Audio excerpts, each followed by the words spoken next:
Mimi sasa naona picha ya babangu akiwa pale chini, pale juu kwa ile nyumba.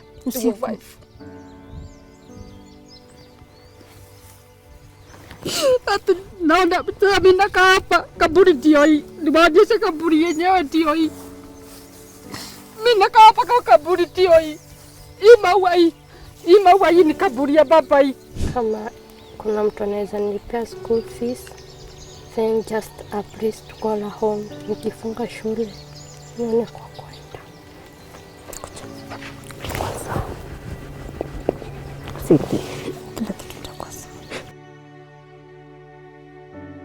A few days ago, we received a distress call about a Kenyan lady who is currently living among the graveyard. Now, make no mistake, this has not been her life all along. She, in fact, just came back to Kenya from Saudi Arabia, where she was hoping to make a living from the money she earned from Saudi Arabia. Now, why is she currently living in the graveyard? Let's hear it from Susan herself. My name is Yvonne Kawira. Tune in.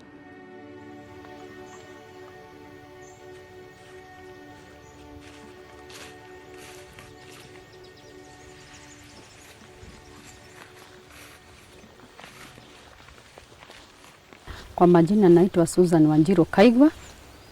Mimi tulizaliwa tukiwa watoto watano. Mimi ni third born. Okay. Na nilizaliwa katika maeneo ya Laikipia County. Upande wa Marmanet. Place inaitwa Siron. Na tulilelewa vizuri na wazazi wote wawili. Tuka grown up na tulisoma. Nikiingia kwa masomo yangu nilianza tu kama watoto wale wengine na nikasoma masomo ya primary na nikafika class 7. Kufika class 7 sikuendelea na masomo. Mimi mwenyewe ndiye nilikataa kusoma, lakini nilikataa kwa mambo hiyo hapo katikati ya wazazi. Vita za wazazi hiyo nilifanya mimi nikawa mwoga kukaa na wazazi. Mimi nikatoka nikarudi kwa nyanyangu upande wa Marmanet. Tukiwa huko tulizaliwa Marmanet, tulihamia upande wa Nyahururu. Hii maeneo tuko ya Igwamete, Busogwa, kijiji kinaitwa Gitagi. Na ndio kwanza tulipigwa transfer, tukakuja tukaanza shule ya Rusogwa Primary. Nilikuja tu nikiwa class 7. Nilisoma tu only term ya kwanza tu. Hiyo sasa masomo yangu ikafika tu hapo. Ndio nirudi kwa shosho. Masomo haikuendelea. Kutoka hapo tukaendelea tu na wazazi kukaa.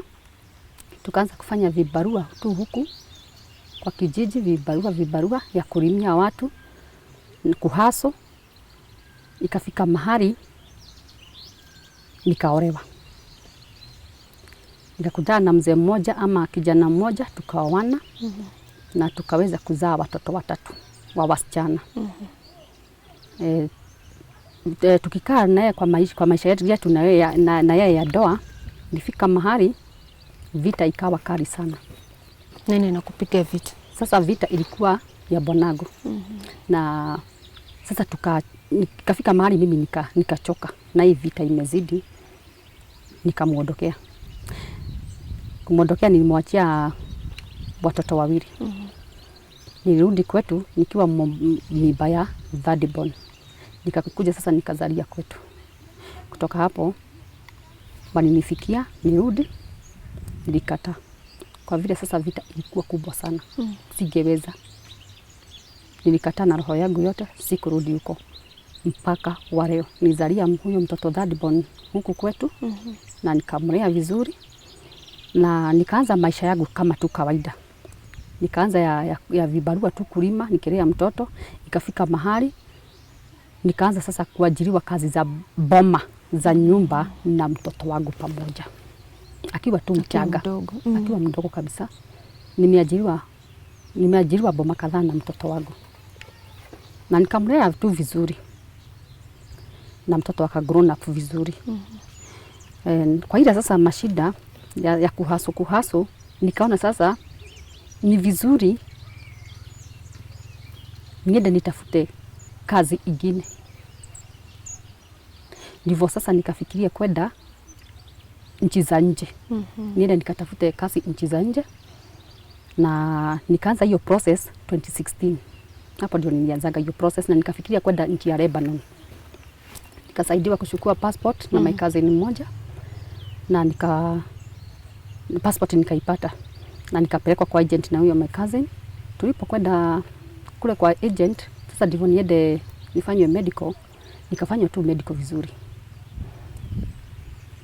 na medical nikaambiwa nimepatikana na shida ya mwili. Kwanza nitibiwe. Sasa hapo nikaanza sasa matibabu, lakini hiyo shida nilikuwa natibiwa, nilikuwa nafikiria imeisha, lakini kweli haikuwa imeisha. Ndio sasa nikaanza sasa matibabu afresh. Nilipopelekea daktari makaratasi yangu, akaona kweli hii ni kitu kinaweza tibiwa. Hapa kuna shida iko kwa mwili, ilikuwa kwa tumbo, na wakasema ni saini ya kansa iko kwa tumbo. Sasa wakasema ni lazima sasa waitoe isi haribu hii mwili ingine.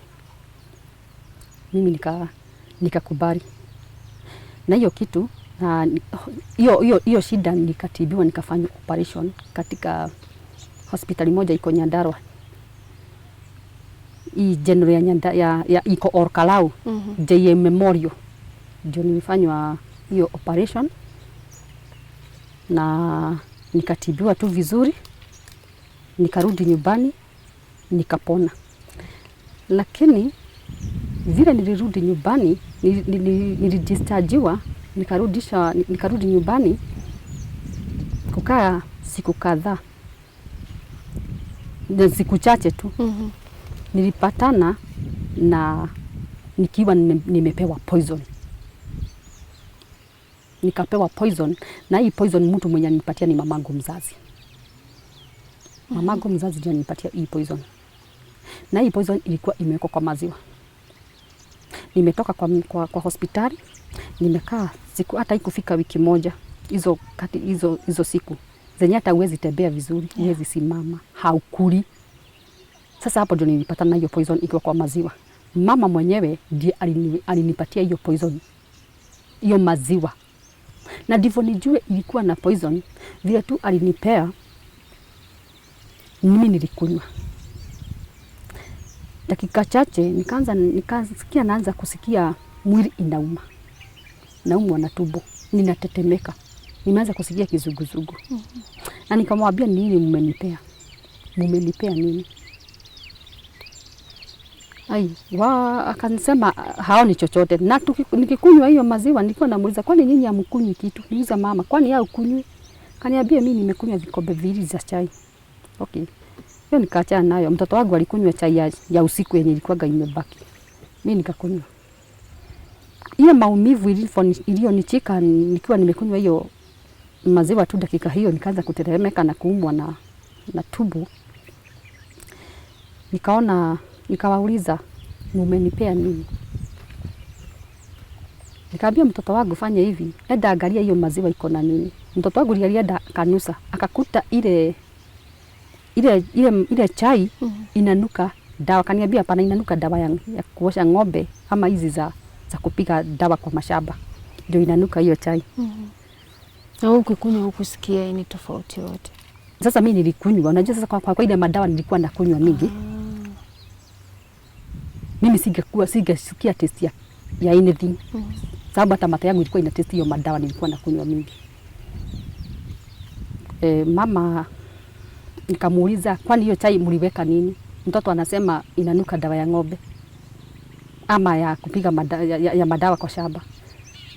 Akaenda naye akanusa, na niye tu alikuwa amepika. Mimi nikashindwa, kwani yeye hakusikia. Nikamuuliza kibuyu yenye ilikuwa na maziwa iko wapi? Ndio akaniambia hiyo kibuyu wamerudisha kwa ule msichana mwenye alikuja na maziwa, na hii maziwa ilikuwa imetoka Laikipia University. Ndio mama alikuwa anapewa hiyo maziwa Laikipia University, juu alikuwa staff huko. Alikuwa ameajiriwa na serikali Laikipia University Farm Department Tree Nursery. Hapo ndio alikuwa anafanya kazi. Sasa watu wa Farm Department walikuwa wanapewa maziwa bure. Alituma huyo msichana amkujie na maziwa, na huyo msichana akamletea maziwa. Sasa huyo msichana, hiyo kibuyu ilirudishwa tu kwake ndivyo akuje na hiyo maziwa siku nyingine. Nikasema nikawaambia hebu leteni, pigieni huyo msichana ndivyo ajue hiyo kibuyu kama inaweza kuwa inanuka iko na harufu yoyote. Hiyo simu nikashukua nikampigia nikamuuliza, kibuyu umeletewa inanuka nini ndani? Hebu nusa. Akasema inanuka dawa ya kuosha ng'ombe. Nikashindwa, kwani yeye mama hakujua? Yeye ndiye ameshemsha maziwa, ndiye amepika chai, ndiye ameosha kibuyu na imerudishwa kwa huyo msichana, kwani hakujua? Haya. Nikapigia yule msichana mwenye alinitafutiaga daktari huko Olkarau, nikamwelezea hiyo story. Kaambia mama, fanya hivi, ipeleka Wanjiru hospitali. Juu sasa hii inaweza kuwa danger kwake, alifanya operation juzi. Nitume ambulance kutoka Laikipia University akuje apeleke hospitali. Mama hapo alikataa. Akasema hana pesa. Kutoka hapo tukakaa usiku yote nikiumwa. Mama akajitayarisha asubuhi, akaenda kazi. Mimi akaniacha. Na amebeba ile chai na kibuyu ati ameenda nayo Laikipia University. Kwenda sasa awaonyeshe ati aliwekewa poison kule Laikipia University. Yeye ameniacha hapo. Hakuna usaidizi wowote. Ninaendelea tu kuumwa na mwili. Mama alipopeleka vile alikuja akaniambia, alipopeleka ile chai kule walinusa hama polisi wa Laikipia University. Wakaona kweli hapa kuna shida. Sasa hii mwenye kuweka maziwa ni mtu mwingine. Mwenye kukuja na maziwa ni msichana rafiki ya mama mwenye wanafanya kazi na huko. Naye huko. Na mama hiyo maziwa iliguzwa na watu watatu. Mwenye kuweka maziwa, mwenye kupatiwa maziwa letee mama na mama mwenyewe. Watu watatu. Hiyo chai waliambiwa wapeleke Nyahururu police station. Wakaenda wakaipeleka. Askari kwa nao kunusa wakasikia kweli iko na poison. Inanuka dawa. Akaulizwa kuna mtu amekufa? Hapana, kuna mtu amekufa. Basi kwa sababu sasa nyinyi ni watatu na hakuna mwenye wameguza hii maziwa na hakuna mtu mwenye anaweza sasa labda sasa tuwafunge nyinyi nyote. Nyinyi mwenye mmeguza hii maziwa, kuna mwenye amekufa? Hapana. Nini kunaendelea? Lakini watoto wanaumwa na tumbo. Na pale mbeleni mama aliniambia yeye amekunywa vikombe gapi? 2. Sasa hapo mimi ndio nilikuwa na shida ya mwili. Yeye hakuumwa. Hakuumwa hata kidogo, hata anaga shida. Hapo jioni vile mama alikuja, bado tu ninaumwa na sijaenda hospitali. Kapigia yule msichana ama yule mama aliyonitafutia daktari. Nikamwelezea story sijaenda hospitali. Kaniambia ingia pikipiki ukuje unikute General Hospital Nyahururu. Ndio nikaenda huko. Kwenda huko akanipeleka kwa daktari. Ndio niende lab. Nikatolewa damu, kwa damu poison haikuonekana. Ikasemekana iko kwa tumbo, niende nitoe choo. Singeweza kutoa ile choo kwa sababu asikuli kitu na nilikuwa nimetoka na hospitali. Sasa singeweza hata niambia daktari hata sikuli kitu, hata hakuna kitu naweza toa, lakini niko na maumivu. Hata vile tu nilifika tu hivi kwa General. Watu tukiwa kwa line waliuliza, nani huyu amekunywa dawa? Nani amekunywa poison? Hata nilipewa nafasi tu niingie kwa daktari na watu.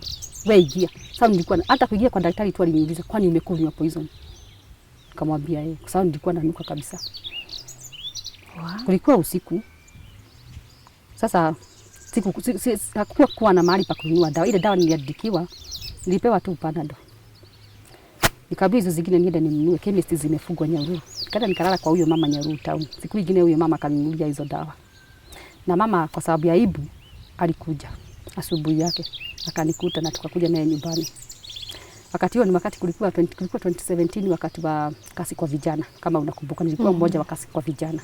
So zile pesa hata nilikuwa natumiwa na serikali sasa kwa hiyo kasi ya vijana. Na nilisimamiwa sana na chief na watu wa NYS nisivutwe kazi. Kaelezea sasa story yangu mimi nimo. So hata nilikuwa tu napokea zile pesa. Sasa hizo pesa ndio nilikuwa naenda hospitali nazo nikitumiwa, nikisomesha tu mtoto wangu nazo. Kwa ile tulifanya kazi kwa miezi 6. Lakini sikupona. Juu ile poison ilichoma tumbo.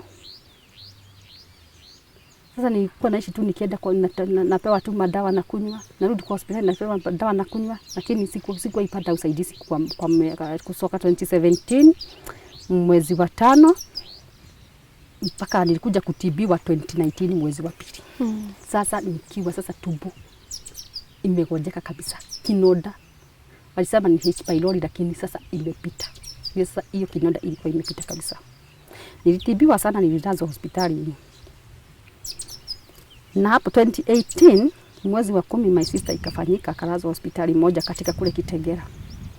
Akaelezea huyo daktari, kuna my sister alikunywa poison na ameishi kuumwa na mwili. Unaweza kumsaidia? Kamuuliza kuna NHIF. Alikuwa nayo lakini halipii. Kwa sababu ya hiyo mashida. Kamwambia aende arudishe nikuje nimtibu na atapona. Hiyo nilirudisha haraka. Nilikuwa wakati huo nimepata kazi ya nyumba na nyuki. Kwa nafanya huko. Nikarudisha na nilitibiwa, nilimachua hiyo NHIF, nikatibiwa 2019 mwezi wa 2. Nilazwa hospitali mara ngapi? Mara 3. Nilikuwa nalazwa wiki 2. Ananipea madawa, naenda nakaa mwezi mmoja nyumbani, ninarudi tena.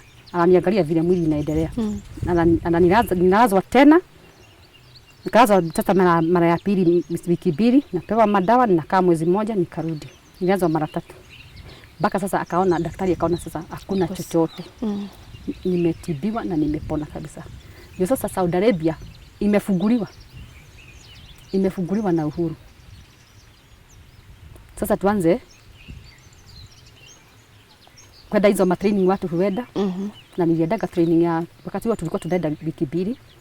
Niliendaga training ya wiki 2, kulikuwa 2019 mwezi wa 7. Nilienda wiki 2 tukafanya hiyo process na agent,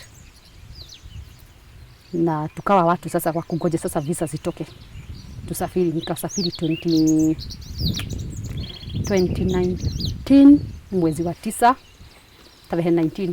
Hapo ndio niliingia ndege nikaenda Saudi Arabia. Kwenda Saudi Arabia tulipokewa vizuri na ofisi ya huko, katuendea kwa airport mpaka kwa accommodation, tukarara huko.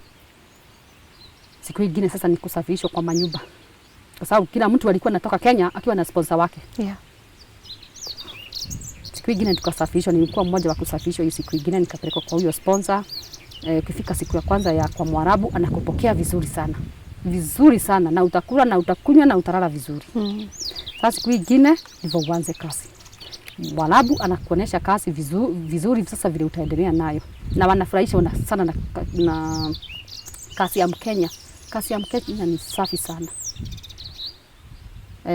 Kwa ile harakati ya kutoelewa ile lugha yao ya Kiarabu ni gumu sana.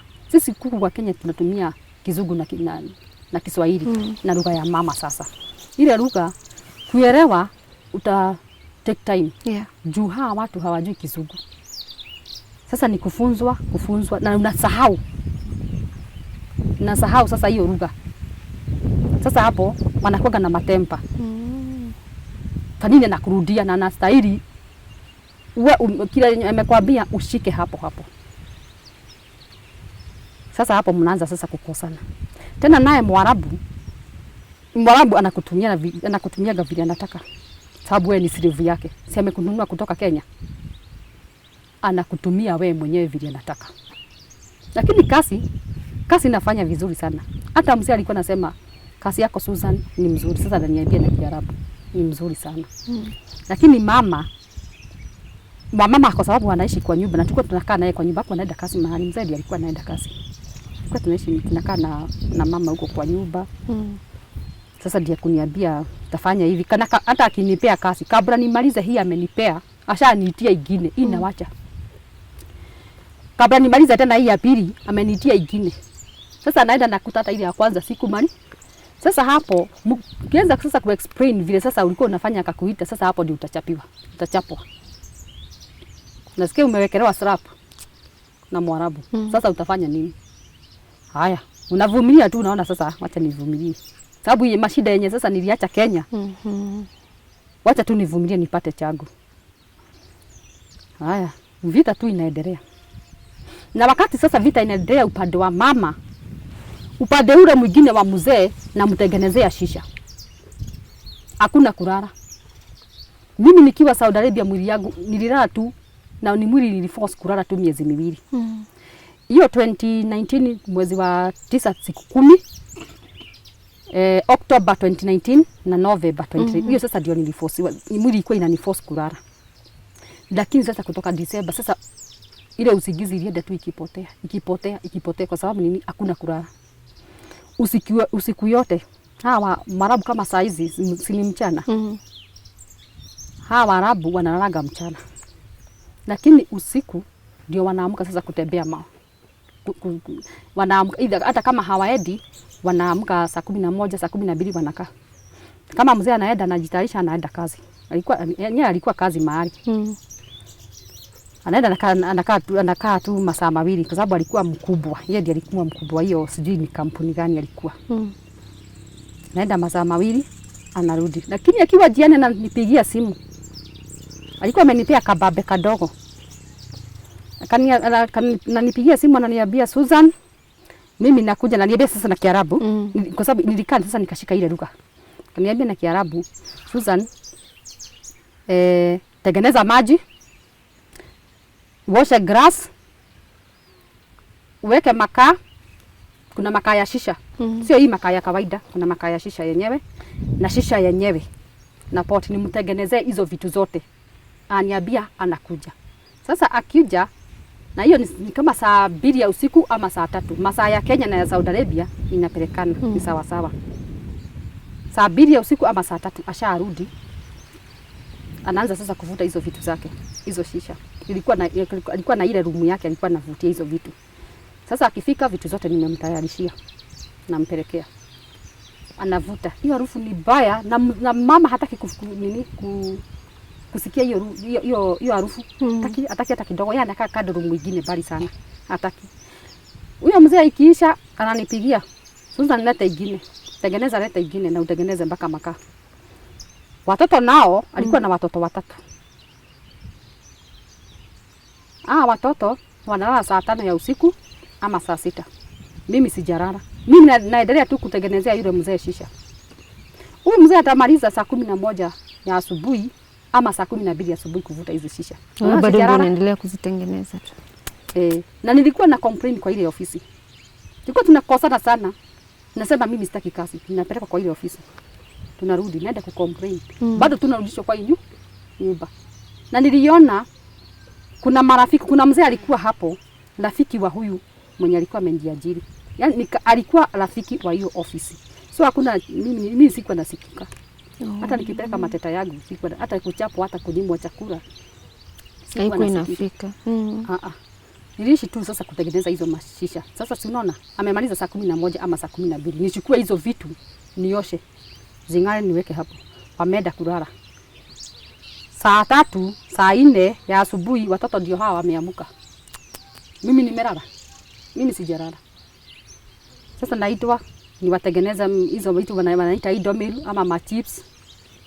Watoto nawapikia. Lakini mama na mzee mimi sikuwa iwapikia. Mama ndiye alikuwa anapika. Watoto nilikuwa nawapikia hizo vitu dogo dogo. Na hakuna hata kulala. Hakuna kulala hata kidogo. Sasa nilienda hivyo nikaanza tena hata kuumwa na kichwa. Sababu ya ile kukosa kulala. Tena silali na sina kitu kwa tumbo. Nilikuwa napewa keki 2 kwa siku na maji.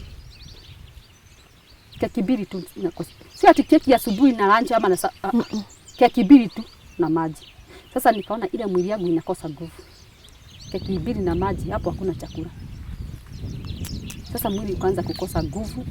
Ikafika mahali sasa nikaona sasa nitakufa. Hata sio kila siku ati nilikuwa napewa hiyo keki 2. Kuna hata nilikuwa nakaa hata siku 3 bila kukula chochote. Hata hiyo keki sipati. Maji tu peke yake. Sina chochote kwa tumbo. Na bado tu na mama anaendelea tu na kichapo kunichapa. Na sasa hapo ndio alikuja akanigonga na ile kijiko ya chuma ya kusafu chakula na ni gumu, ni mrefu, akanigonga hii mkono hapa. Kwa hii joint akanigonga hii mkono. Sasa mkono ikaanza kuumia. Na bado tu nafanya kazi. Naendelea tu kufanya. Na nikicomplain kwa ile ofisi, nilicomplain mara 6. Sikuwa isikika hata kidogo. Sasa ilifika mahali nikaona sasa nitakufa. Juu sasa ninatetemeka zaidi. Na tena nikashikwa na ile kizuguzugu baya sana. Sababu mwili haina nguvu hata kidogo. Na niliona hiyo siku nitakufa. Hiyo siku singelala. mama mwenyewe alikuwa anafuga hata jikoni nisikule kitu. Lakini hiyo siku ni Mungu tu alikuja akasahau kufuga jikoni, akapanda juu kwa bedroom yao ilikuwa upstairs. Mimi niliingia jikoni, nilichota mchere na maji baridi nikachanganya, hata sikuosha, nikaweka kwa gas. Aliambiwa na watoto ninapika chakula, akakuja bibi kaniambia hapo maid hapa kuna vile wanaitaga maid kule Shagara. Shagara hapa hapikagi. Mimi nilipika chakula, mimi nilipika na nikakula, lakini nikareresha sana. Mzee akakuja akamwambia nilipika. Mzee akaniita nikamwambia juu ya jana kulaga keki mbili kwa siku ama nakosa kukula. Alikelelesha mama. Kaniambia mimi niwe najipikia mimi mwenyewe. Na akaniuliza nitakuwa ukipika nini? Mimi nipike mchere na viazi kama wa Kenya. Vile tunapikaga. Hiyo mchere vile hata ililiva, sikugoja hata ikue baridi. Niliweka maziwa mara inaitwa Laban huko. Na nikachanganya kama vile tunachanganya maziwa na ugali huku. Sasa ile ni mara nikachanganya na ile mchere na nikakula. Sasa mzee hapo aliniokoa, juu alisikia mimi niko na njaa. At least wazee saa zingine husikia. Wanaelewa. Hata sio sana sana ati uone mzee ameua msichana. Sana sana ni wa mama ndio huwa wasichana.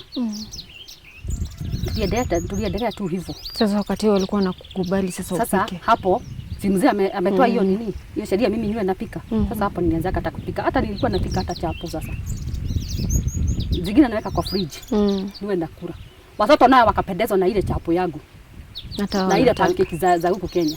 Tulikuwa tunakula na wao, wanapendezwa nazo. Lakini baada ile ya mama bado kichapo tu iko. Bado tu makelele iko. Na ninafanya kazi vizuri. Naye mzee baada ile ingine shisha ninaendelea tu kumtengenezea. Hakuna atakulala. Hata kidogo hakuna kulala. Lakini wao mzee hajui hata kama ninalala. Ndio hata hajui watoto wanaamka saa ngapi. Hajui. Ilifika mahali sasa niko karibu kumaliza sasa contract yangu. Mzee akaona kaniambia, Susan, kasi yako ni mzuri sana. Wacha nikulipia ndege uende nyumbani, ukirudi uendelee na kasi. Kamwambia mimi sitaki. Nastaki hata kidogo. Utaki kurudi? Kamwambia mimi sitaki. Mimi sipendi kuongea uongo. Napendaka kuongea ukweli. Mimi sitaki. Nastaki kazi. Ndio sasa tu. Lakini hapo sasa mama akawa anachochea. Lakini anaongea nikiwa siko. Hapo yeye mwenyewe ndio aliambia mzee asinilipie tiketi. Mimi nijilipie mimi mwenyewe. Hata mzee akaniambia mimi je nitajilipia mimi mwenyewe. Hiyo time ulikuwa na pesa zozote umeshika tu hivi? Sasa hata sina. Lakini niko karibu nini kumaliza contract. Niko karibu kumaliza. Lakini nakumbuka kuna my sister naye alinifuata kaenda Saudi Arabia, mwenye nimefuata kwa mbele yangu. Alikujaga Saudi Arabia, mimi ndiye nilitangulia kwenda, yeye naye akanifuata, lakini sikujua.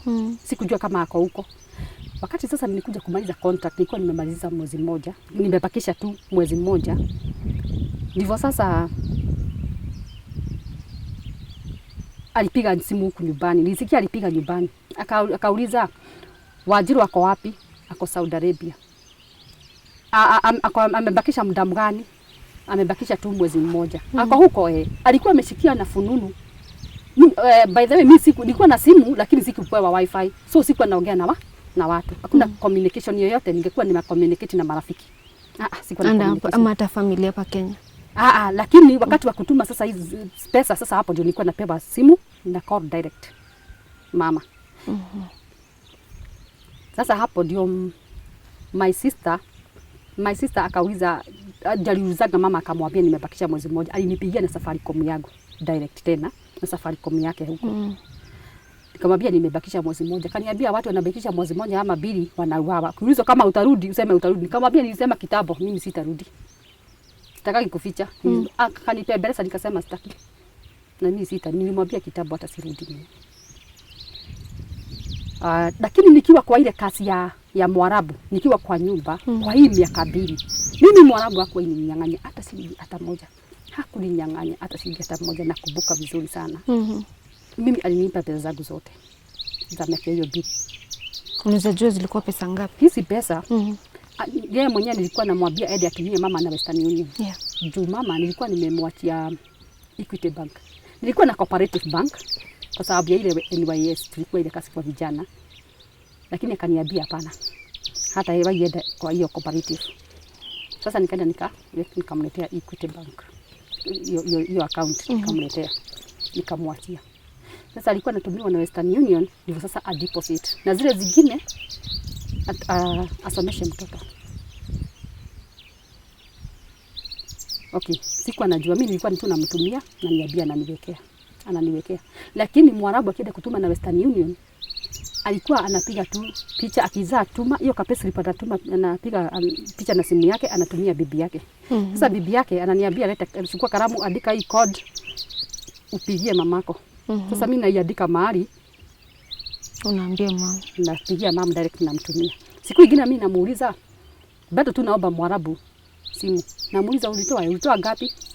Kama za safari ya kwanza nilituma na my brother huyu mwenye ameuza nyumba alikuwa hapo, aliniambia alitoa 51,630. Ndizo walitoa za miezi 2, mwezi wa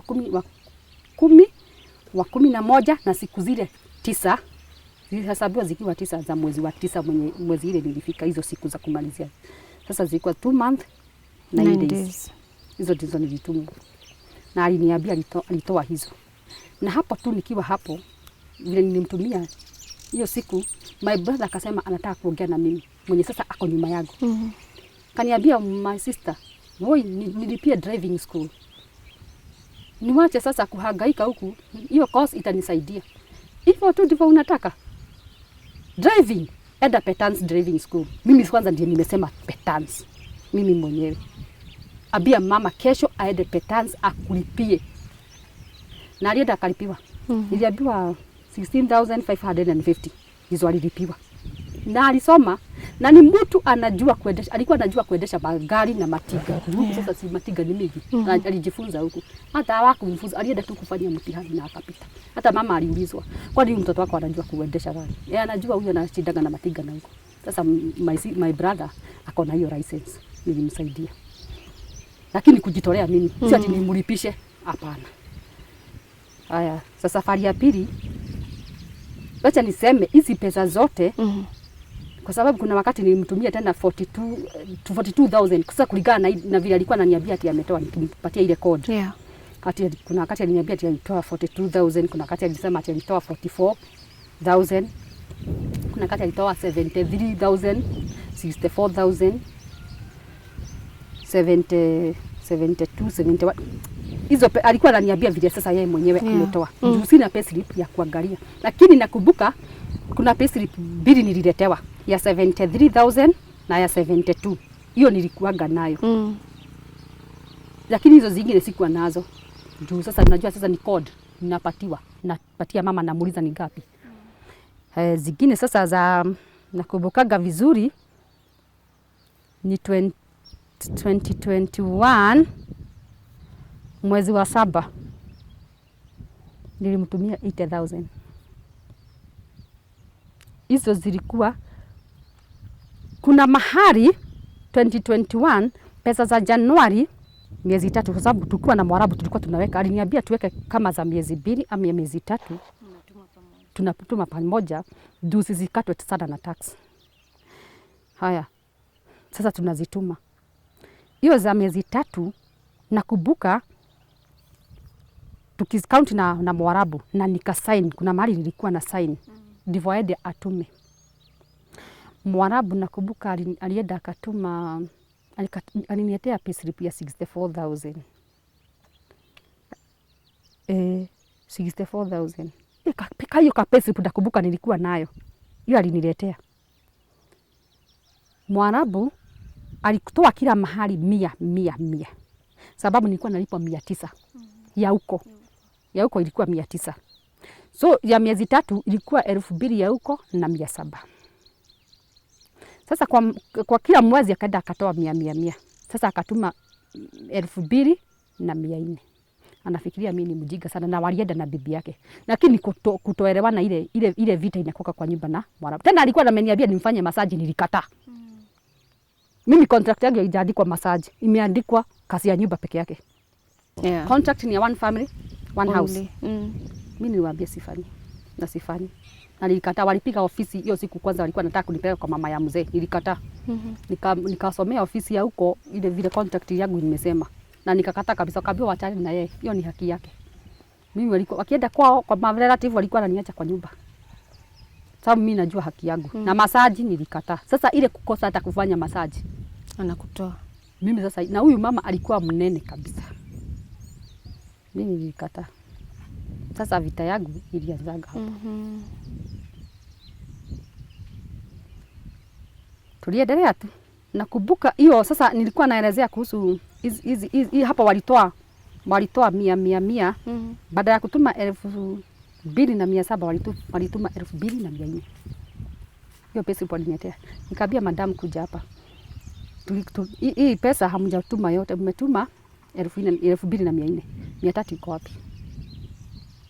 Sasa hapo nikawa mimi sasa nikawa na kilio na nikalia sana na nikama nina shout. Sasa akapigia bwanake akamwambia Susan anauliza 300 yake imeenda wapi? Kaniambia nipatiwe simu. Nikashukua. Nikamwambia baba 300 iko wapi? Kaniambia ananiletea. Kwa hivyo aliniambia tu hivyo, hata tukubishana nakuletea. Na hiyo 300 aliniletea, nikaweka kwa mfuko. Lakini ile code ya 64,000 nilisomea mama akatoa na alitoa. Yeye alitoa, hata akaniambia alitoa 64,000. So vile walikataa kukulipia sasa ticket. Hii nini? Hii sasa 300 amenipatia. Nilikuwa tu naifunga na handkerchief nafungilia kwa nguo yangu ya ndani. Hata nikienda kuoga na badilisha nayo. Mpaka ile miezi ingine 3 ilipofika tena ndivyo anipatie zingine kama hizo, nikaongeza na hizi 300. Sasa ndizo mama akatoa zikiwa 80,000. Hapo nakumbukaga vizuri 2021 Julai. Sasa ikafika sasa mahali amekataa kunilipia ticket. Kosa kunilipia ticket ndio sasa nikarudi kwa ofisi. Lakini hapo tulibishana na yeye sana. Juu nilisema amekataa kunilipia ticket na hii ndio siku yangu ya mwisho ya contract yangu ishe. Saa 6 ya usiku mimi sifanyi kazi. Nimeteseka sana kwa nyumba. Sifanyi kazi. Kaambia sasa nataka kwenda kwa ofisi nitafuta usaidizi wa kurudi. Niambia utanilipia ticket. Hapa tukabishana sana na mzee. Kaniweka kwa gari. Anatukwa tunaelewana hata kidogo. Juu hata mama ameanza sasa hata kuniwekelea mambo zingine. Nikarudishwa kwa ofisi usiku, kulikuwa saa 8 ya usiku. Kaenda nikakaa kwa ofisi hapo nje. Tukakaa sana. Nikakaa mimi hapa kanidrop kaniacha na kaenda. Nililala hapo asubuhi vile ofisi ilifunguliwa saa 6, nikaingia huko ndani nikalala. Jioni ndio wanafungua wanakujaga wafanyikazi wa huko saa 10. Kaniza mimi ni nani, nikawaelezea jina yangu, kaweko hapo kwa kompyuta ikatoa baka boss. Boss akapigiwa simu, leta ticket. Ndio huyo saa 1 hapo nampeleka airport. Makakubali ati ninaenda airport. Na mimi ni mwingine sikuwa najua. Sijui ni kutoerefuka ama ni nini, sijui. Walikubali niende na yeye. Kwenda na yeye, kumbe nilipelekwa kwa ofisi nyingine kuuzwa. National Recruitment Office. Ati nifanye kazi sasa kwa boma nyingine. Najua Kiarabu kingine sielewi, kiko ndani sana. Mimi nilikataa. Nikapeleleza na huyo mzee akaniuliza shida yangu, nikuta mzee mwenye hiyo ofisi anajua Kizungu sana, tukaelewana, tukaongea tukaelewana. Kaniambia kama hutaki hivyo, anataka rudi kwa ile boma yake. Nitampeleleza kulipia ticket. Nikasema mimi Mkenya tu si Mkenya, akili zake sio kama zao. Mimi nikarudishwa kwa hiyo boma tena. Nikaenda nikafanya kazi. Siku ingine saa 7 nikajisikia nikaamuka. Kaambia watoto endeni muite mama yenu, mimi naenda. Ndio sasa mimi nilitoka, ndio mama alikuja na mzee akaniuliza ni nini, niwaambia mimi nataka kurudi kwa ofisi yangu. Nitafuta usaidizi wa kurudi nyumbani. Kaniambia nitoe nguo zote, nilitoa. Kuna kitu waliona. Nimebeba chao kwa bagi yangu, wakasearch kwa suitcase kuna kitu. Kaambia niode. Kaniambia toka enda. Mimi niliteremka, nilitoka nikaenda nikafuata barabara nikiwa natafuta supermarket mahali iko. Ndio nikapata supermarket. Hata kabla niende kwa supermarket niliitwa na taxi. Hii gari taxi. Niliita mimi nikaingia. Kawaelezea shida yangu, walikuwa watu wa Pakistan. Nikawapatia contract yangu, wakasoma hizo manamba, wakapika ofisi. Nikapatiwa location, nikarudishwa kwa ofisi. Kutoka hapo vile sasa siku nyingine waliniona, ofisi ikaniuliza ulipelekwa na wapi na bosi yako? Nikawauliza si nyinyi mlisema niende na nipelekwa airport. Sasa hapo ndio sasa wakaanza process ya kumstaki sasa kwa riba. Na alikuwa anaitwa hata hawezi kuja kwa hiyo koti ya wafanyikazi. Hakuwa anakuja, nilikuwa napelekwa tu peke yangu na saini makaratasi hapo. Sababu hata sikuwa na kesi yoyote na yeye. Shida ni kukosa kunilipia ticket. Nirudi Kenya. Hiyo ndio hakuwa nataka. Ndio sasa huyo mzee tukakaa tu sana nikipelekwa riba na hakuji. Dakika ya mwisho nakumbuka tukiwa na msichana tena mtu mwingine alikuwa amemaliza tu contract kwa hiyo ofisi. Na bosi tena naye alikuwa amekatalia kumlipia ticket. Tukasema tunaenda embassy ya Kenya. Na tukatoa furugu kali sana, tunaenda embassy. Tukafunguliwa mlango ya accommodation, tukaingia taxi hapo. Mimi nilikuwa na pesa zenye alikuwa amebaki na 600. Sasa aliitishwa na ofisi na akaleta baka na passport yangu, lakini ticket ndio yako anataka kulipa. Sasa nilikuwa na pesa. So tulilipa 150 taxi kwenda baka embassy. Tukapelekwa, tukakuta already imefungwa. Tukarudi. Hii siku nyingine ndio walituita. Ofisi walituita. Tunaenda embassy, tutawaletea shida. Hiyo tutawaletea, lakini wao hawakuwa wanashughulika na sisi wawili. Na wao wanajua nimemaliza contract. Sasa ndivyo hapo onyo sasa ikatolewa sasa na serikali yako sasa hiyo riba. After 2 days akaleta ticket. Wow. Nilikaa miezi 2 na siku ya 13 days. Sasa siku ya 13 ndio sasa mimi nikasafiri. Nilikaa sana ofisi, nikakuja Kenya. Kulikuwa date 4 December 2021. Na nikiwa kule kwa ofisi tulikuwa na communication na mama. Sasa nikiwa kule kwa ofisi nimenunua Samsung. Sasa nikafungua hata WhatsApp. Tulikuwa tukienda kwa ofisi tunapewa wifi. So tunaongea na familia. Tulikuwa tunaongea na wao. Mama alikuwa ananiambia Wajiro, mhubiri amesema, yule pastor amesema ukirudi Kenya hiyo ugonjwa unasema uko nayo. Nilikuwa namwambia mimi nasikia tumbo ulcers zimerudi. Na nasikia nikitetemeka mwili sana, natetemeka mwili sana. Na sijui shida ni nini. Sasa alikuwa ananiambia mhubiri amesema hivi, ukirudi Kenya hivi, urudi airport Jomo Kenyatta utoke kwa ndege. Hivi kwa Jomo Kenyatta ugonjwa itaishia hapo itaishia hapo. Na pastor alikuwa nani kwake alikuwa? Kuna my sister mwenye nimefuata, yeye ndiye huenda hizo kanisa zenye zinafunguliwa siku hizi. Sio zile kanisa za zamani, kwa sababu sisi tumelelewa katika kanisa ya ACK tukabatizwa huko, baba akatupeleka kwa IC. Hizo ni makanisa za zamani. Sasa hizi kanisa ziko na majina za siku hizi. Sasa my sister ndiye alikuwa anasoma hizo kanisa. Sasa yeye ndiye alikuwa analeta hawa mahubiri huko. Hata huyo mhubiri ni my sister aliletaga nyumbani. Lakini mama, yule mapasta ati mumekurwa na kwenu mnakurwa na fulani. Hata hii ugonjwa mko nayo hata imeletwa na fulani. Mnaletewa maji na chumvi mnaoshwa. Na hiyo kitu nilikuwa nimekataaga.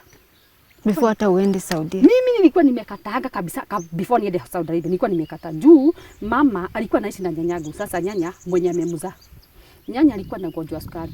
Sasa huyu mhubiri anamwambia asikunywe dawa. Ati anamuombea apone. Hapo alikuwa na ugonjwa ya blood pressure.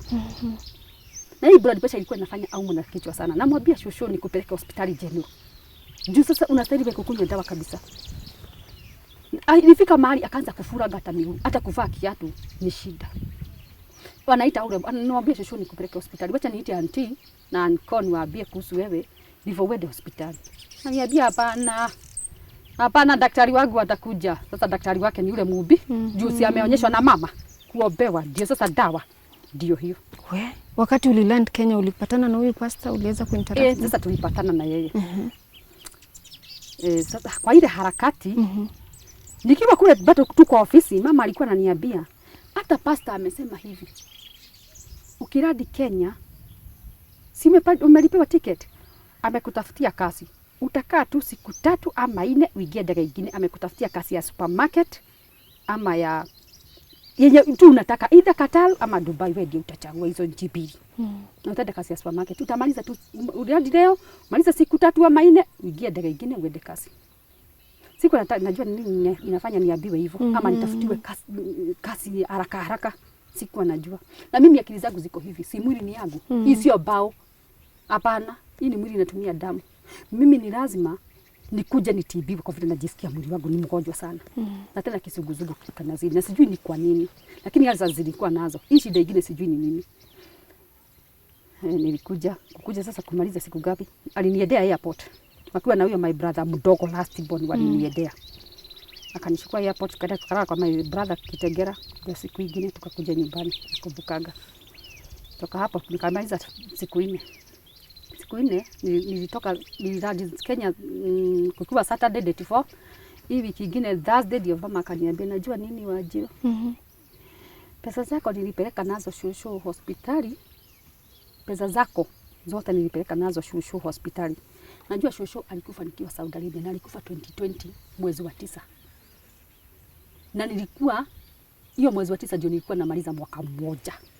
Nilienda 2019 mwezi wa 9. Sasa 2020 mwezi wa 9. Si unaona hapo? Na nilimaliza miaka ngapi? 2 Saudi Arabia. Sasa nikiangalia hiyo masiku haigiani ya kupeleka shushu hospitali na hizo pesa zangu zote. Haigiani hata kidogo. Ndivyo sasa nikashindwa niaje, lakini ananisukumia niende kwa yule agent haraka. Tuje tuongee naye ndivyo nisafiri. Na mimi sasa hapa sitaki vita. Hapa kwanza nitulie ndivyo niweze kuchunguza hizi pesa zangu zilienda aje. So hana shilingi hata moja yako. Sasa hiyo hana shilingi hata moja. Sasa hiyo hata wamekopa kwa duka 7,000. Vitu za 7,000 wamekula kwa duka hapa na hakuwa anaishi kwa hii boma sasa tuko. Alikuwa amekomboa nyumba na pale Lusogwa Primary. Mali nikuelezea hapo. Alikuwa amekomboa nyumba na hapo. Na nyumba kubwa. Sasa hapo sikuwa nataka vita. Sasa ni lazima sasa nichunguze. Lakini kichwa yangu inaanza sasa kuchemuka. Ninaanza kushikwa na ile shock. Ndivyo sasa kanipatia 3,000. Nakumbuka alinipeaga 3,000. Niende niongee na huyo agent. Kaifanya mjiga ndivyo sasa nifike kwa yule my brother ako Kitengera tele tuongee na hii story ya pesa. Kana tukakutana na yule agent mama. Akanielezea kasi ya Dubai, akaniambia unataka 150,000 nataka nikupeleke Qatar, wewe ni mrefu sana hata unaweza fit kazi ya security ama Dubai yenye unataka. Lakini Dubai uende na visiting visa, uende utafute kazi ukiwa huko, lakini nimwachie 150,000. Nimwachie. Sasa hapo lakini haigiani mimi na akiza, lakini tu namsikiza tu. Kutoka hapo ndio tukaachana, nikaenda kwa my brother, nikaenda nikamwelezea ile story. Ati pesa zangu zilienda kwa shushu hospitali. Ai, kaniambia hapana. Hii imekuja sana na imezidi. Leta hiyo simu. Kwanza hata alitumia simu yangu. Kaniambia akampigia simu. Kamwambia mam, already nimemwelezea pesa ati zilipeka shushu hospitali. Sasa hiyo hesabu haikuingiana hapo. Kamwambia mam, nataka zile pesa za Wanjiru. Nimepata plot hapa Kitengera. Na ni 1,300 tu. Hizo pesa za Wanjiru unipatie, unitumie, niende nimnunulie plot. At least atapate makao na mahali pake. Hata anaweza weka biashara kwa Kitengera. Nataka munigoje kule Laikipia University, nikilipo pesa zangu nitawalipa. Nitakupatia. Akamwambia hapana. Si ulituambia pesa za Wanjiru ziko bank. Hizo pesa za Wanjiru ndio tunataka, sio zako. Za Wanjiru ndio tunataka. Twende nimnunulie hiyo plot na iko. Kwa mahali pazuri atakuwa rami 1,300. Munigoje University, Laikipia University. Mara ngapi? 3. My brother kimwambia hapana sio hizo, mara 3. Pesa hakuna. Kaniambia Wanjiru pesa zako zilienda kabisa. Hakuna sasa unaweza jua zilikuwa ngapi? Yeye mwenyewe aliniambia alipokea 576,000. Plus nikiwa Saudi niliachia matron Mkenya 800 ya huko, 850 ya huko. Atume na jina ya mama tena. Najua sasa naambiwa tu pesa ziko kwa bank, unaweza fikiria. Tena mama ni mtu alikuwa amestaff Laikipia University, alikuwa ameajiriwa na serikali. Sasa hapo unaweza fikiria kitu. Basi fikiria kitu ati kama anaweza kula hizo pesa. Ama anaweza fikiria. Hata alituambia tukiwa na my brother, alituambia tulikuwa Kitengera. Mimi hata mtoto wa Wanjiru ndiye mimi nilikuwa nalipia school fees kwa sababu mtoto wangu nilimwacha kwa private iko hapa Karoga. Naitwa St. Luke. Hata ilikuwa pesa mingi, 4,000 kwa tamu. Hiyo ni pesa mingi. Tia huwa namlipia na pesa zake. Na tena yeye alikuwa na mshahara kubwa hata kuliko yenye nalipo huko Saudi. Sasa unaweza fikiria. Lakini mamangu tulimtrust kwa sababu hata babangu alikuwa wa biashara kitambo. Hakuwa amemuiba hata shilingi hata moja. Hata dururu. Hawakuwa wamekosana juu ya biashara. Baba alikuwa anakuja anafanya hesabu yake ya bushari ya duka inaigiana. Vizuri sana. Hata my brother niliambia tu tumtrust kwa sababu hajawahi baba kitu hata kinini. Sasa vile aliambia kule Saudi Arabia hizo pesa alipokea niliacha kule alitumiwa. Ilikuwa 23,000. Walitoa na mtoto wangu hapa Nyahururu. Mimi nikiwa sasa Kitenge nikiambia yule my brother hii story ati pesa zilipeka shosho hospitali. Na shosho wako ipeleka hata siku hata moja hospitali alikufia kwa nyumba hapo Rusogwa. Na hata watu wanajua hivyo. Hata mtoto wangu anajua hivyo hakupelekwa. Hata siku sasa wakati sasa alionekana sasa amefura mguu na alikuwa sasa ameshikwa na shida ya roho. Na hiyo ndivyo alijulikana shida ya roho hospitali ni alikuwa alitoa hizo pesa. Hizo pesa za sasa za hizo nini ya picha na nini alitoa hizo pesa. Hakuna pesa zangu zilitumika ama za mama. Sasa vile my brother alimuuliza hivyo sasa pesa zikakosekana na kaniambia hakuna pesa. Mimi niliamua sasa kukuja huku kurudi na huku, lakini sikwenda kwa hiyo boma yenye alikuwa amekomboa. Nilikuja tu kwa hii nyumba ilikuwa imefungwa, nikaifungua na niligonga kifuri nikaweza kuingia. Haikuwa na kitanda ama nini ama blanketi ama nini, ilikuwa tu nyumba tupu. Mimi nikaingia nikafagia, nikahakisha moto, nikasema nitalala huku. Nikaanza kukaa huku na kuna mama ako pale alikuwa anakuja kuniangalia. Nikiwa tu hapa. Juu nilikuwa hata nimeanza kugonjeka. Nikufika hapo, nikafika niende kwa chief, niende ni report. Nikaenda nikaripoti nikamuelezea hiyo story yote. Na ofisi ya chief iko karibu na mama mahali alikuwa anaishi. So alimpigia simu dakika hiyo kamwambia mama mshije haraka sana na kutaka kwa hii ofisi yangu dakika hii. Mimi nikafichwa na chief kwa room nyingine. Kutoka hapo mama kuingia akaulizwa kuhusu hiyo mambo yote ya pesa. Akasema ndio. Nilikuwa nazo. Na hizo pesa nilipeleka nazo shosho hospitali, shosho yake hospitali, nitumia hivi na hivi. Chief akamwambia akiwa nani ukimpeleka hospitali na pesa za huyu mtoto. Kabla nende kwa chief walikuwa wameniita na huyu pasta wake. Kuniita na huyu pasta wake na niliitwa mali alikuwa na huyu pasta. Nikapatiwa 170,000. Hizo 170,000 nimeitiwa already kichwa yangu ilikuwa imekaa tu depression. Sikuwa najielewa hata kidogo sikuwa najielewa. Nilipatiwa lakini ukaniambia nitoe fungu la 10. Nikatoa 20,000. 150,000 tukaenda nikalazwa hospitali nazo nilikuwa mgonjwa. Kaenda nikalazwa hospitali Kitegera. Ilikuwa hospitali iko Kitegera. Nilikuwa mgonjwa tukalazwa na mtoto wa my brother. Tukatibiwa.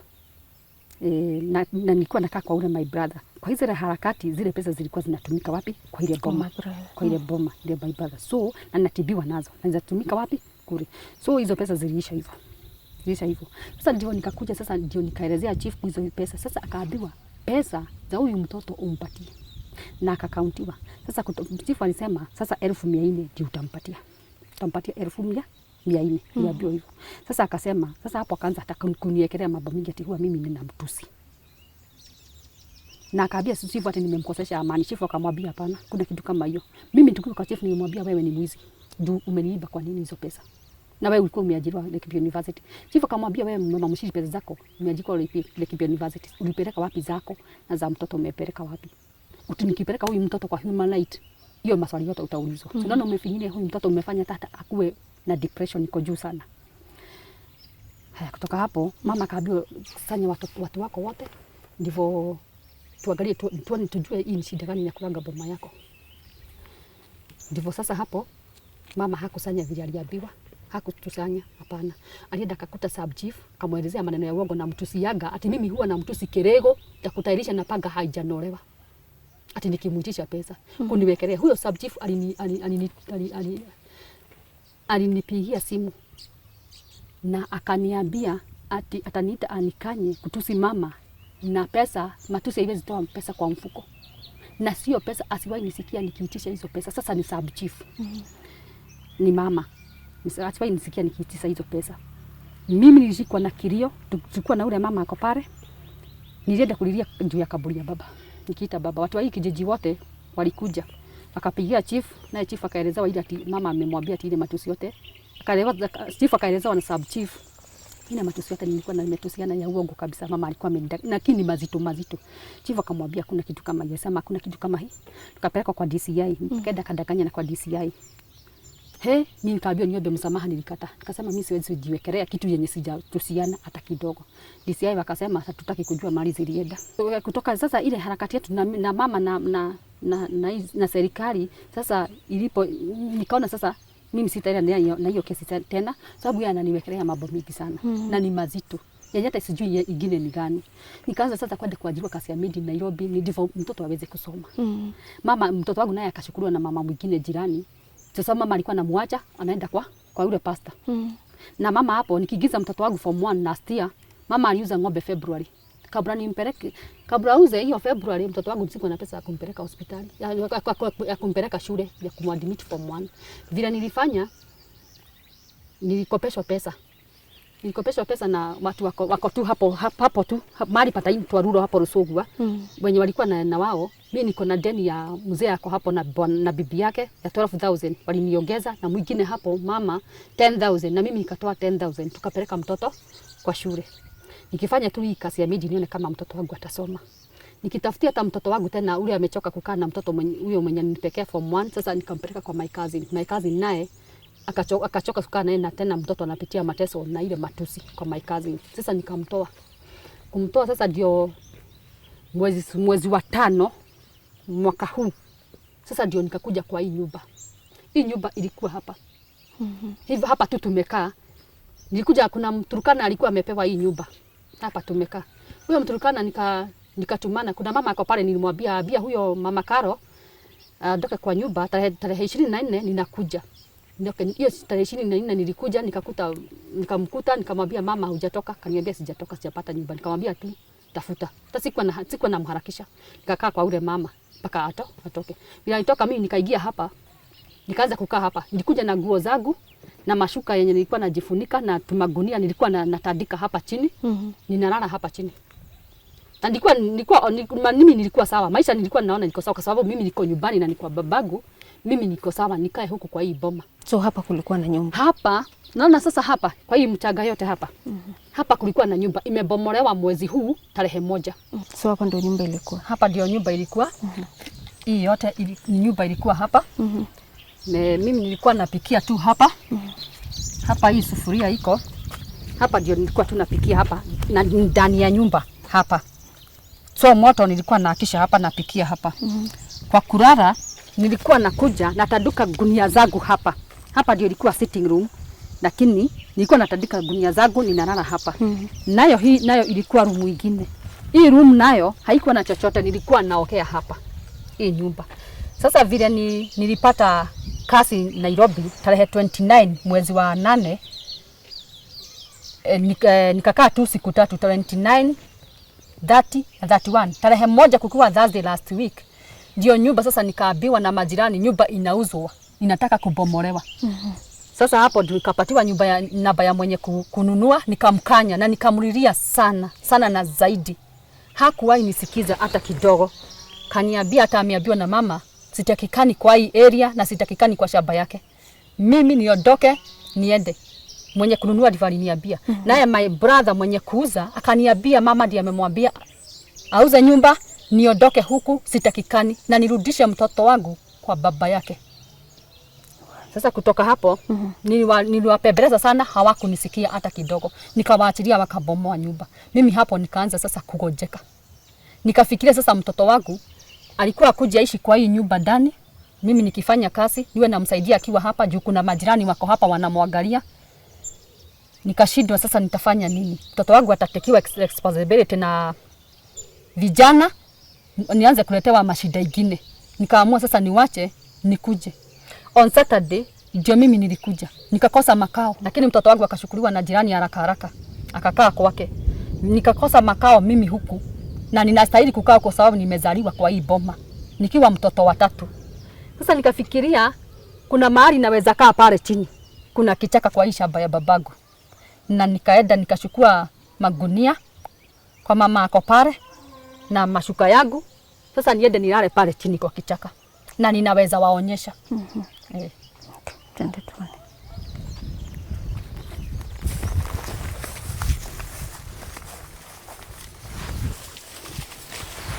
So wakati kuko na mvua, twende tuteremke. Sasa mimi nitawaonyesha mahali ninakaa. Vile nilikuta nyumba imebomolewa. Ninaishi na hapa chini. Kwa kichaka iko na hapa. Ndio mimi kwa sababu sina pesa za kukoboa nyumba. Hata za chakula sina chochote. Mimi nikaamua nikuje nitafute makao kwa hii kichaka hapa.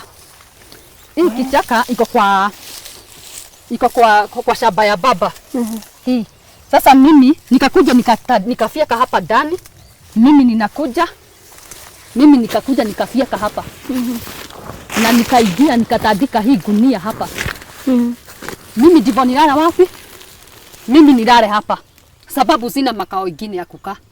Nikaona kwa sababu hapa hakuna mtu ataniuliza na niko kichaka na niko shamba ya baba nikuje nikae hapa. Na tukiangalia kwa upande huu na nitawaonyesha vizuri, hii ni kaburi inaonekana hapa. Hii mchanga iko hapa juu. Hii ni kaburi ya baba iko hapa. Na hiyo ingine iko hapo berebere ni ya mtoto wa my brother. Baba alikufa 2005, mtoto alikufa 2018. Tumekaa hapa siku ngapi? Sasa nimekaa hapa kutoka Saturday usiku. Hey Susan, hapa kukinyesha baridi. Hapa kunanyesha mvua. Na mvua ni mingi sana. Lakini jana usiku mvua ikazidi sana. Kuna mama ako pale amenikujia usiku. Kaniambia pana. Sasa imezidi na utagojeka. Sasa nikalala kwake. Na unajua sasa siwezi kaa kwake ati kwa muda mrefu kwa sababu yeye ako na watoto, ako na familia yake. Sasa mimi sina mahali pengine pa kwenda. Isipokuwa tu hapa. Ndivyo niangalie mtoto wangu asipotee, nisiwe na mashida tena ingine zaidi ya yenye niko nayo. Tena hata kupata chakula ni shida. Nakula majani ya shamba. Tena hata binadamu hata hajawahi kula, hata hawezi kula. Ndio mimi nashemsha, mimi nakula na mtaiona. Ndio nitawaonyesha hiyo majani. Sasa tukizunguka kwa ile upande mwingine nitawaonyesha kaburi sasa vizuri mahali iko. Sasa inaonekana sasa hapa upande wa mbele. Lakini hata kama mtu akiwa kwa kaburi anaogeaga baba, tungekuwa tunaongea tu na yeye. Ndiye huyu ako hapa. Tungekuwa tunaongea tu na yeye. Sina mahali pengine pa kwenda. Mamangu yeye mwenyewe vile alitumia pesa zangu. Mama saa hizi kumbe ni kufutwa, alifutwa Laikipia University. Mamangu ameajiriwa kazi ya nyumba. Hata niko na namba ya bosi wake, tuliongeaga na bosi wake. Na aliulizwa na bosi wake, uko na watoto wangapi mama? Jua yeye miaka yake si imepita ni 60s. Aliulizwa uko na watoto wangapi? Alisema watoto 3. Ako na wasichana 2 na kijana mmoja ako Kitegera anafanya kazi. Sasa mimi na my brother sasa mwenye amebomoa nyumba hakututaja hapo. Juu kwa sababu mimi huwa namuitisha pesa. Ama aliambiwa anilipe pesa zangu na asomeshe mtoto. Sasa hiyo ndio sababu mimi ananiondoa. Na ile sasa kuniwekelea mambo mingi mazito. Kusema ukweli wewe mtazamaji, unaweza tusi mtoto wako, mama yako, ususi mama yako kirego utamtairisha na panga ijanolewa. Mimi kwa sababu ya kumuitisha pesa ananiwekelea mambo mazito. Hata kuna pasta mwingine juzi aliambia hiyo maneno. Tena ako hii area Mkarijini. Alimwambia hiyo maneno ati mimi namtusi mambo. Na alimwambia hiyo kwanza ati namuita kirego na mambo mengine mingi. Ati mimi hata nishajaribu kuua mama. Na mama mwenyewe sasa anapidua na yeye alikuwa ananiua na poison.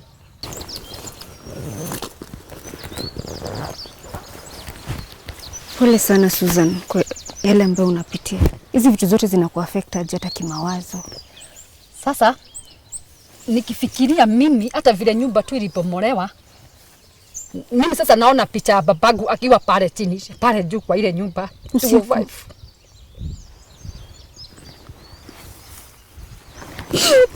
Naona mimi nakaa hapa kaburi ndio hii. Nimeonyesha kaburi yenyewe ndio hii. Mimi nakaa hapa kwa kaburi ndio hii. Hii maua hii ni kaburi ya baba hii. Hata wazee wako pale juu ndio walimzika. Ninaongea ukweli, hii ndio kaburi ya baba. Ingine hapa tu kwa hii kichaka, hapa kuna kaburi ya mtoto hapa. Mtoto wa my brother ako hapa. Mimi na kwa kaburi hapa. Sina mahali pengine pa kwenda. Hapa tu. Jumama sasa ndiye amesababisha hii mambo yote nifike hapa. Kabla hata nyumba ibomolewe alikuwa ametuma my brother. My brother aliniambia sada mwenye amebomoa nyumba. My brother ameniambia mama alisema nikiwa kwa nyumba makiwa na my brother ako Lastborn ako Kitegera, ati akuje na petrol anichomee kwa hiyo nyumba ndani. Sasa kwa hiyo harakati nikawa nimepata kasi, nikaenda akakuja kabomoa nyumba. So vile unakaa hapa sasa mimi nakaa hapa kuna baridi kali sana na sina mahali pa kwenda. Mimi sina hata shilingi hata moja ya kukula, sina hata mahali pa kukaa ama pesa ya kukomboa nyumba hata karumu moja 500 sina. Mimi niliamua nikuje tu nikae kwa kichaka. Hata chief mwenyewe anajua, chief anajua historia yangu yote kwa hii mashida yote ninapitia. Na tulikuwa naye jana, kaniambia sasa kwa kichaka utakaaje komboa nyumba, lakini hajui kama mimi yenye ni mimi napitia na mtoto wangu, hajui. Sina mahali pengine pa kwenda isipokuwa tu nikae kwa hii kichaka. Wageniatia tu nyumba ya baba wakodeshe shamba. Juu hata shamba alileta Sunday, alileta wazee wawili. Wazee walizunguka hii shamba wakionyeshwa sasa wakomboe hii shamba miaka 4. Na hawa wazee ndio walikuja wakaona vitu hapa kwa kaburi. Wakamuliza ni nini iko hapa. Wakakuja kuangalia, wakakuta sasa niko na marazi yangu hapa nalala hapa kwa hii kichaka. Sasa ndivyo wazee wakamwambia ulifanya vibaya sana kuuza nyumba. Heri ungeachia dadako nyumba kwa sababu ni ya mzazi. Wagaha wazee walikasirika sana. Na wakamwambia ulifanya vibaya sana. Hiyo ni kitu baya sana na ni laana juu ni nyumba ya mzazi. Inastahili kuishi kila mtu kwa hii boma. Sasa mimi ndio pesa zilienda hivyo. Ndio mimi ni mgonjwa shida ya nafsi. Nilikuja ikajulikana niko na shida ya nafsi. Imeni affect sana. Ndio huyo naye mtoto kwa shule sina school fees ya kumlipia. Sina lolote la kufanya. Ila tu mimi tu nikae hapa. Sasa hizi madhawani ndizo mimi hukula. Sina chakula ingine. Inameanga kwa shamba na nikwekwe. Na sijaiona binadamu akikula, lakini kwa sababu sina kitu kingine ya kukula, mimi natuna hizi. Mimi naenda ninapika, ninakula hii majani. Ninapika, sina kitu kingine ya kukula ila tu hii majani. Ile ndio tunakula. Na sasa kwa katika hii nini, hii kaburi za baba ziko hapa. Mimi nakumbuka babagu zamani. Naona tu akiwa amesimama pale nje nyumba ilikuwa. Ndio mimi nakumbuka. Hata namuona yeye mwenyewe. Ile figa ya baba ndio ninaona usiku ama hata mchana nikiwa tu nimekaa hivi naona tu baba mwenyewe. Ndio huyu amesimama. Na on Friday mimi niliota tukiongea na baba. Na tunaongea tu vizuri na baba alikuwa ananiita shosho. Tunaongea na yeye na aliniambia kuja twende. Ndio tulitembea akiwa ameniongoza. Mimi na mtoto wangu ameniongoza. Tulifika mahali kwa mteremko, sasa baba akadisappear. Nikashindwa ameenda wapi. Sasa hiyo ndoto ikaishia hapo. Unajua ni kwa nini? Ni kwa ile mawazo ya kufikiria sasa nitaenda wapi tena. Nyumba ishabomolewa na ni ya mzazi. Sasa ile uchungu ni nyumba ya mzazi na mzazi ni baba alijenga. Mama naye ndiye amekuja kusema nyumba ibomolewe. Na alikuwa ametumana my brother Sunday, huyu mwenye amebomoa aliambia wazee nikiwa hapo wenye wanakomboa shamba. Ati alikuwa ametumwa na mama na my brother anunue petrol akuje anichomee kwa nyumba. Lakini vile niliondoka hizo siku 3 akakuja sasa akachoma nyumba. Lakini sikuwa naondoka niondoke kabisa. Nilikuwa naondoka mtoto aishi hapo akitoka shule akifunga shule. Aishi hapo lakini mimi nifanye kazi ndivyo nione kama nitapunguza school fees na nione kama nitapata chakula. Sasa vile niliona hakuna nyumba sasa nikakuja. Hakuna mahali pengine naweza enda ila tu hapa tu. Pole sana Susan. Hapa tu. Kwa saizi ungependa Wakenya wa kusupport kwa njia gani? Mimi bila ningetaka nikiwa Saudi Arabia my brother aliuza mabati yangu 8. Nilikuwa na mabati 8 ya mita 3. Nilikuwa nimenunua na pesa zangu. Hiyo mabati yote aliuza na nikimuuliza alisema ati aliuza kwa sababu ya njaa. Unaweza uzaje kitu ya mtu juu ya njaa? Sasa mimi sina pahali pa kukaa. Sina hata karatasi ati naweza wekelea hapa kwa kichaka ati jivoni sinyeshewe. Sina pesa ya kununua. Mimi naitwa Mama Lilian. Mimi ni jirani yake hapa hivi. Mimi ndo nakujaga saa zingine nampata hapa hivi. Saa zingine hata napata kama analala hapa hivi, namchukua tunaenda naye kwangu. Sifurahiagi akiwa analala hapa hivi. Hata mara mingi sitakagi akae peke yake juu ni mtu naona ni kama ako na depression. Unapata hata saa zingine anajiongelesha. Sasa mimi mara mingi nakujaga namchukua. Kama jana nilipata tu analala hapo hivyo kwa kaburi. Nikamwambia hakuna haja alale hapo. Twende naye kwangu. Tukalala naye. Ni mtu hata ukimpea chakula saa zingine anashika tu. Anashikilia hata akuli. Kama hata jana nilimchukua tukaenda naye kwangu nikampea chakula. Hata hakuonja hata kijiko moja. Anashikilia tu, akuli. Sasa kenye ningependa tu watu waweze kumsaidia kwa sababu hawezi kukaa hivyo. Hana makao, watu tu wamhurumie, wamsaidie. Mimi naitwa Daniel King'ori na huyu ni jirani yangu sababu kwangu ni hapa juu. Wakati hii nyumba ilikuwa ikija kubomolewa, kijana yani fundi wale walikuwa wamepewa kibarua kuja kubomoa. Alitukuta pale tukiwa na yule mzee. Tukajaribu kumkanya na tukamsimamisha sababu alikuwa ametumwa peke yake. Mpaka tukakaa kama zaidi ya dakika 30 hivi. Ndiye ndugu ya huyo akaja. Wakati alikuja nikamuita, nikamsihi, nikamwambia sasa unafanya makosa kupeana kibarua nyumba ibomolewe sababu nyumba dada yako bado wako. Sasa vile alinijibu akaniambia hapana, nyumba mimi nimeongea. Nikamuuliza chifu anajua hii maneno? Akaniambia chifu tumeshawasiliana naye na maneno imekwi. Mimi nilikuwa nimeshatoka hapo kitambo tuongee na yule fundi alikuwa anakuja kubomoa. Nikapigia mzee wa kijiji nikamweleza. Pia nikamwambia kama umeshindwa ueleze chifu. Akaniambia kwanza aeleze chifu. Sasa sijui mawasiliano yana chifu vile ilikuwa. Sababu wakati tulikuja waliteremka kijana ndugu yake akaja. Wakati alikuja sasa kuanzia kubomoa ndio sasa yule kijana akateremu wakaja kufanya kibarua hiyo ya kubomoa. Sasa nikaja nikajiangalilia.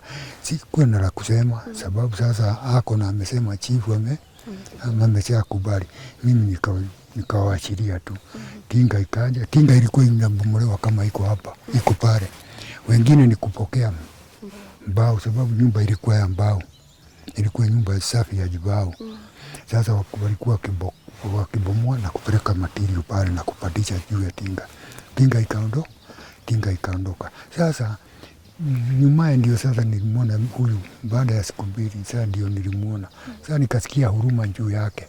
Sasa mimi ile kitu ningesema kama tuna uwezo hata kama ni kijiji hata kama ni nani tumsaidie, tujaribu kumjengea kanyumba na kumsaidia sababu wako na mtoto.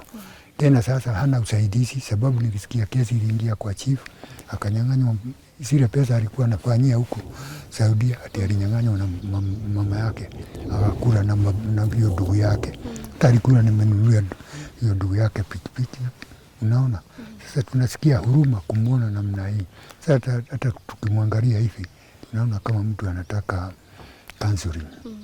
Kulingana na maoni yangu vile mimi muangalia hivi naona sasa mtu ako karibu kupotea saa fahamu tukimwangalia. Kwa hivi kama ikipatikana njia ya usaidizi tumsaidie, hata kama ni nani au nani aje tujaribu kuungana pamoja tumsaidie sababu sasa mimi nafikiria saidiwa nyumba kama ikiwa hapa hata kanyumba kidogo sababu naona huyu alifanya unyama. Hii nyumba angewacha karumu moja. Sasa hakuacha. Tumsaidie angalau apate mahali ya kukaa sababu ikiwa sasa itarudishwa mimi nafikiri huyu hawezi kuingilia sababu ile pengine wanaingilia sababu ni mali ya baba yao, lakini kama sasa pengine ni watu wengine hawezi kuingilia sababu hata chifu atakuwa na uwezo wa kusimamia na uwezo wa kusimamia. Ndio hiyo tunaona tu. I am Esther Ngeshi Wajiro, 18 years old, a student in Gatero Girls High School. You have been there for how long? Umekuwa ukisoma kwa muda gani? For 2 years. For 2 years. Yes. All these things zenye zimekuwa zikifanyika home kwenu zimekuwa zikikuaffect aje? Academically na pia mentally. Juu nimekuwa nikiumwa na kichwa sana. Then ulcers. Then niko na shida ya arthritis kwa mikono. Unasema unapata stress kwa sababu gani? Nini ilifanyika ndio ukaanza kusikia kama? unapatwa na stress? School fees most of the time huwa nakaa nikikuja home, then hii situation ya family members ni kama wanatu reject, inachangia pia. Okay. Unasema unaumwa na kichwa, nini ilianza kucause umwe na kichwa? My uncle alinigonga na chupa ya dawa ya Tricohist kwa kichwa wakibishana na my grandmother. Kutoka hiyo siku sasa nimekuwa nikiumwa na kichwa through na pia macho. Okay. Pole sana. Sasa unasema kuna shida ya school fees shule. Umebakisha balance ya how much kule shule? Kuna balance ya 23,000 na plus hii term inakuja 13k. Okay. Na ungependa kusaidiwa aje? Una aspire kukuwa nini ukigrow up? My dream is to become a gynecologist. Okay.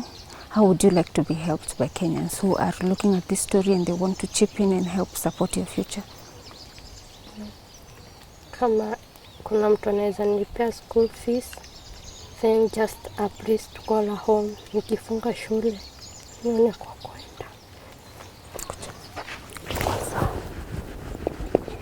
Siti. Kila kitu kitakuwa sawa. Sawa. Usijali. Sawa. Pole mami. Vile mimi ningetaka kutoka kwa Wakenya wenye wanatuangalia, wanatutazama, ningeomba usaidizi. Nione kama nipate makao, nipate kama hata kama ni chakula na school fees. Juu sina mahali pengine pa kwenda ila tu hapa, na sina pesa ya kukomboa nyumba. Ningeomba Wakenya munishikirie kwa wakati huu. Napitia magumu, lakini ni kitu imenikuta tu kwa ghafla, sikuwa najua, na sigeachilia mtoto wangu asiniletee mashida ingine. Ni mtoto msichana, asiniletee mambo zingine makubwa kuliko hii niko nayo. Okay. Kwa wale ungependa kukusupport, watakupata kwa namba gani? Ile namba mnaweza nipata nayo, namba yangu ni 0724 098 157 0724 098 157. Hata mimi naweza hata tibiwa, niko na shida ya nerves, imekorea kwa mwili, kutetemeka na kuumwa sana. Niko na uchungu kutoka kwa miguu kupanda baka juu baka kichwa, naumwa na niko na shida ya memory. As I'm seated here, I'm trying to imagine the kind of humiliation someone has to go through to choose to live in such conditions. This is someone who is living right next to graves. It's a rainy season, it's a cold region. I'm trying to imagine how she puts up with all these harsh conditions and lives every single day hoping for a brighter future. Now we can change someone's life. What are we going to do about it? I'm calling you to come through for this lady. Her name is Susan. Her numbers shall be put on the pinned comment. Let's put a smile on her face. Do you have blankets, mattresses, a bed, a home where she can stay and live in a conducive environment? Please reach out to her through the number that you put on the pinned comment, and we'll be grateful that you changed somebody's life. Thank you so much for staying with us till the end of the show. My name is Yvonne Kawira.